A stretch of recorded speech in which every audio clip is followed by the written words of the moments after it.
All right, so solve for y. That's already been done. So we need to circle what one of these y's equal. I'm just going to choose the first one. I'm going to draw an arrow from this circle to the other y, and that's what I'm going to substitute. So instead of y in the second equation, I'm going to write 6x minus 5, and then I write the rest of the equation, which is negative x plus 9. Now we're solving like normal. I need my variables on the same side. I'm going to move the smaller one always, so my variables are positive. So I'm going to add 1x here. I'm going to add 1x there. This leaves me 7x minus 5 equals 9. Now I need to get rid of the minus 5, so I'm going to add 5 on both sides to get 7x equals 14.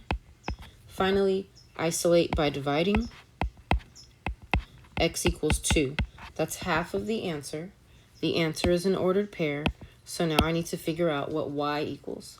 So now that I have x, I can plug it in to either of these equations. I think the second equation looks easier, so I'm going to plug it into the second equation.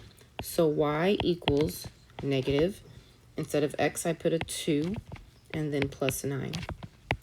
Negative 2 plus 9 is 7. So the solution to this system is 2, 7. On the next slide, we're going to graph it to see if we get the same solution when we graph it.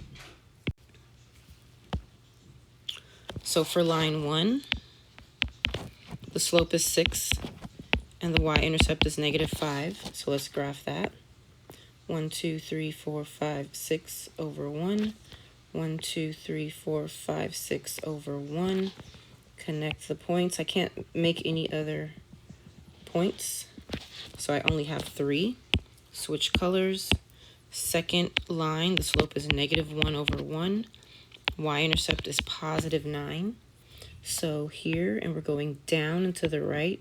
Oh, I see the answer, so I can stop making points. And those lines are crossing at the point 2, 7. So yes, we were correct. So that's it. We only had 2 practice problems today because it does take a little bit longer. So now you're going to do your exit ticket. You can graph it to check if you want, or you can check it algebraically. But make sure you check to make sure your answer is correct, and that's it. It's time for your exit ticket.